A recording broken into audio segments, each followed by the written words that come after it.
Wala naman ang magagawa. At meron naman dahilan ng lahat kung bakit ganyan. Siguro kasi kaya hindi sila kalis sa unang araw kasi kung siguro yung Pinay na si Beng ay sasama, baka may problema o ano pa man. Kaya siguro inalaw ng Lord na ako yung sumundo para ako yung makasama na dito at makausap sa may immigration if ever. Alas 5:10 po ng umaga mga amigo. Sobrang aga pa. 5:10 po ng umaga. Magandang araw po sa inyo lahat mga amigo. At for today's video, ito panibagong araw na naman. Diba yun yung passport pala asan? Kasi ayan. For today's video mga amigo ay papunta tayo ng airport terminal 3 para po sa ating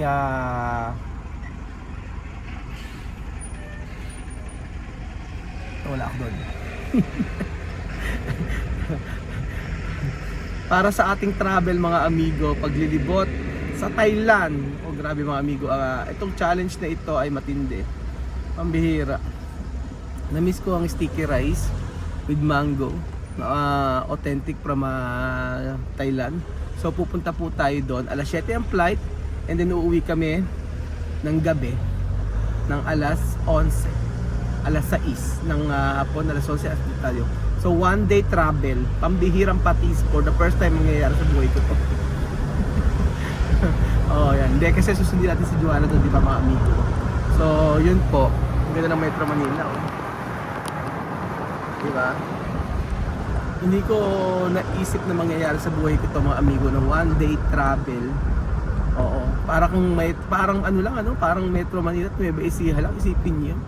Nag-travel papuntang Thailand alas 7 ng umaga, tapos po ang flight ay alas 7 ang flight para Thailand, tapos uuwi kami ng alas 6. So dati kami, ano sa dati Nobel yun? Sa Thailand, so no? Alas 10 o 10, 11, 12, 1, 2, 3, 4, 5, 6. May 8 oras pa kami para maglibot-libot. So excited ako na makita si Juan na mga amigo at si Wesley. Doon natin sila susunduin at sabay na kami papunta sa Pilipinas. So ayan po mga amigo. Balik ako po kayo mamaya. Ayan po mga amigo. Sama po natin si Belgium at natin na po tayo sa Terminal 3. Maaga pa, alas 5:31 po ng umaga. Dito po ako sa airport mga amigo at ang flight natin ay... Anong flight number natin? 5J. 5J ano? Ito pa. 5J... Ayun na. Asan? Ito na. So dito tayo sa 5J... Nawala. Ito. 5J 929. 5J 929, oo, okay na. Boarding open ang boarding. Oo nga. Passport. Magpanak ka ng badge pa natin Sa travel pass. Passport, boarding pass. Sige, ayusin mo na. Ayusin yung boarding pass. So, si Bed yung kasama natin. Medyo tumawag na pala si Tumawag sa akin si Kuya pero hindi ko nasagot. Yan po. At ang sabing ganoon ay ito. Yan. Salamat kay Kuya. Ano pangalan ni Kuya? Alam mo pa na ito. Na tumulong kay Joanna. Meron po kasi sa Pilipino doon. Kinausap ko. Ang sabi kong gano'n ay Kuya, baka pwede samahan si Joanna hanggang sa may hanggang sa may Addis Ababa. Ihatid mo lang hanggang sa may boarding gate. Sabi kong gano'n. Tapos oo daw kasi siya naman ang flight na ay boarding gate sa Addis Ababa to Thailand. Yun po. Tapos ang sabi ko kay Jonah, nabablanko ako mga amigo. Nag-aalala kasi ko kay Ilan. Nasa ospital. So Ito.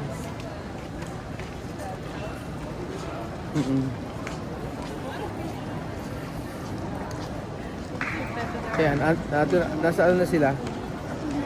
Shael. Ayun, Shael pala pangalan niya. Kuya Shael o Rael o hindi ko alam kung ano. Basta ito na yung pangalan niya. Ayan, ito na po. Nandito na si Joanna sa may Addis. And this, nandun po mga amigo si Kuya Belgium at kumuha ng boarding pass. Kasi dito sa machine, nakakuha siya ang nakalagay, pumunta daw sa may check-in counter. Ewan ko kung bakit. Tapos nandito ako sa may ano namin, sa may ticket namin nakalagay daw bayad na yung travel tax. Oh. Pero na nag-aano kami ng e-travel, hinahanapan kami ng travel tax, parang gano'n, yung sinabi si Belgium. Ewan ko ano ba nangyari. Basta pinapatang sa akin ni Belgium. Siya kasi nag-aasikaso ng mga booking. Pag nagpa-fly kami, pag kami ka-travel kami, si Belgium na nag-book siya lahat. So ako ano lang, sasabihin ko lang, i-book mo ng ganito, ganyang oras, ganyang araw, ganun. Tapos sabi niya, pumili daw ako rito, tanong ko daw kung bayad na yung travel tax namin. Asan ba si Belgium? Nauna pa yata ako. Hindi siya. Bumalik po si Kuya Belgium mga amigo. At hindi pala pwedeng ganun. Dapat pala magbayad ka muna ng ng travel tax bago ka makakuha ng boarding pass. Pumila siya ron, pumila ako dito. Hindi pwede. Hindi ka makadayo. Siyempre para-paraan lang, di ba? Ganun pala muna. Nasa process pala talaga. Ay nako, pambihira. Akala ko, kasi patapos na ako siya ron okay na bumalik dito. Sabi nga nung kailangan mo na magbayad ka mo ng travel tax bago ang boarding, bago ang boarding pass. Nakahaba ng ang haba ng pila, Domestic yan, dito sa kabila. Kasi domestic pala yan, sa kabila tayo. Domestic kasi dito sa kabila. So mag-aantay lang po kami mga amigos kay Belgium. Kinuha yung boarding pass namin. Medyo alas 6 na po. Alas 7 ang alis. So kaya pa. Isang oras pa. Dire-diretso na. Isang oras pa. Kailangan bilisan ni Belgium.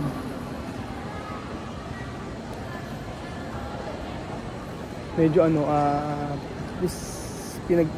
nag-message ako sa mga group. Sabi ko pag-pray yung pagsundo namin kay Joanna tsaka kay Wesley, at the same time yung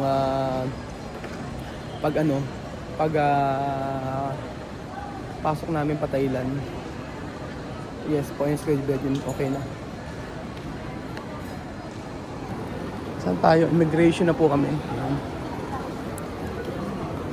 Saan ang pila? Mahaba pila, Belgium. Ay, hindi masyado. Okay naman. Grabe pa mga amigo. Grabe ang haba ng pila sa immigration. Talaga naman. Napakatagal namin. Ang alis namin ay 7:20, 6:39 na lang. So, ayos ko yung Belgium. Tara na.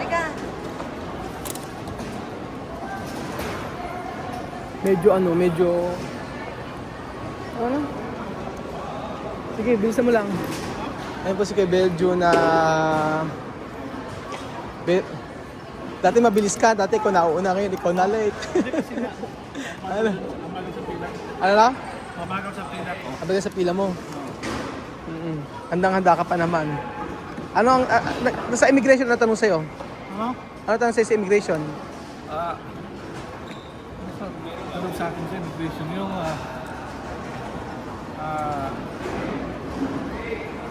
hindi magkano-trabaho. Ano na? Hindi na ako ng trabaho.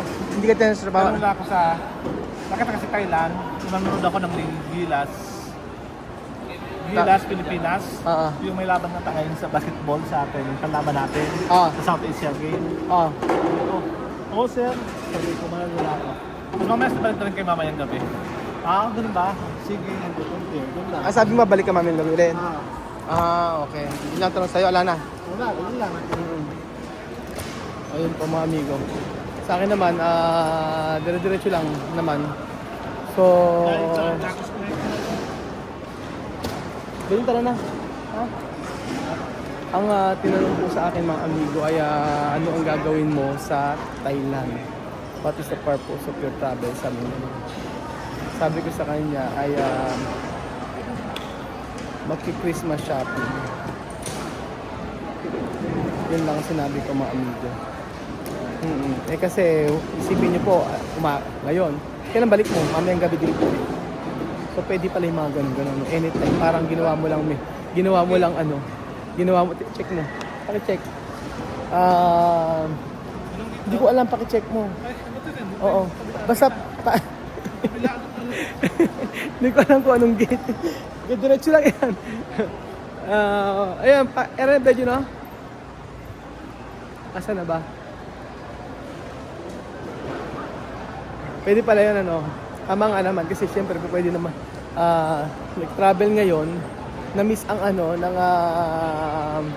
na-miss ko mga amigo ang pad thai at saka ang sticky rice na may mangga. Kakain tayo. Gutom na ako. Gusto ko kape. 1-1-1 ang gate. Oo. Tapos, ito ang kape gusto ko dito. Ito kape. Magkape muna tayo. Pwede naman. Ganun po mga amigo. Nagugutom na ako eh. Wala pa tayong kain. Para makainom akong gamot. Oo. Ganun po mga amigo. Habang nag-aantay, tinapay lang ako siguro. Pero meron naman tayo doon na lang tayo mag-withdraw sa Thailand. Doon po. Oo, doon na lang. Tapos pag kaya ewan ko kung makakalabas pa naman kasi kami. So bali yun po. Isang araw. Ito first time ko mag-travel ng umalis ng umaga, umuwi ng gabi. Parang nagpunta lang kami ng Batangas mga amigo. Umuwi kami ng gabi. O diba? Wala ka pagkain doon ha? Oo. Ito tayo sa amin kape. Gusto ko ng kape rito. Okay na ako rito sa kape. Ayan, boss kape. So ayun po mga amigo, hindi ko alam kung ano ang sitwasyon nila Joanna ngayon sa eroplano, wala akong idea. Pero babalitaan ko po kayo mga kababayan ko. Medyo Gate 1-1 to the side road. medyo hindi okay yung ito kape. Pag di alam na natin bigyan diyan eh. Ha? Wala na. Ano lang ako. Oo. Ayan po. Sayang yung ticket nila Joanna. Yung unang araw kasi na-book yun. Saan ba to? Ano ba to? Hindi, ito Singapore ata ito. Ito si Bedon dito. Sayang yung ticket nila Joanna pero sabi ko nga mayroon naman dahilan ng lahat kung bakit nagkakaganon. Kasi yung unang araw nila na sayang po kasi walang 24 hours wala nang 24 hours bago nangyari. Syempre hindi naman agad-agad makaka-cancel doon, di ba? So ayun, ang iniintindi ko na lang ngayon yung makapunta sila sa Pilipinas. Wala naman ang magagawa at meron naman dahilan ng lahat kung bakit ganun. Siguro kasi kaya hindi sila kalis sa unang araw kasi kung siguro yung Pinay na si Beng ay sasama, baka may problema o ano pa man. Kaya siguro inalaw ng Lord na ako yung sumundo para ako yung makasama na dito at makausap sa may immigration if ever na kung tatanungin man. Ganun po mga amigo.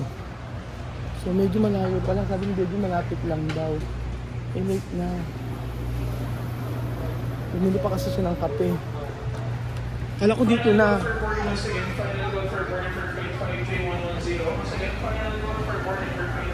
Oo. Nasa kay Belgium. Halika. Ba ngayon, hindi nagtitipid ng ano ah. Sobrang lamig. Taka ng aircon eh. Yan yun. Ewan ko lang.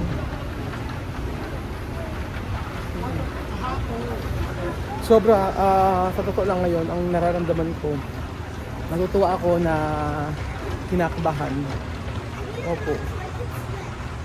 Medyo kinakabahan po ako mga amigo. Grabe yung ano, yung kaba ko. Kasi 'di ba, nung unang araw pa lang stress ako. Ano nangyari, bakit ganyan? So, ayun po mga amigo. Babalik ako kayo mamaya. Boarding na pala mga amigo sa Belgium. Kaya oh. Sakto. Sakto pa board na. Ayan. Boarding na ang pa Bangkok. Sa Belgium, ang tagal.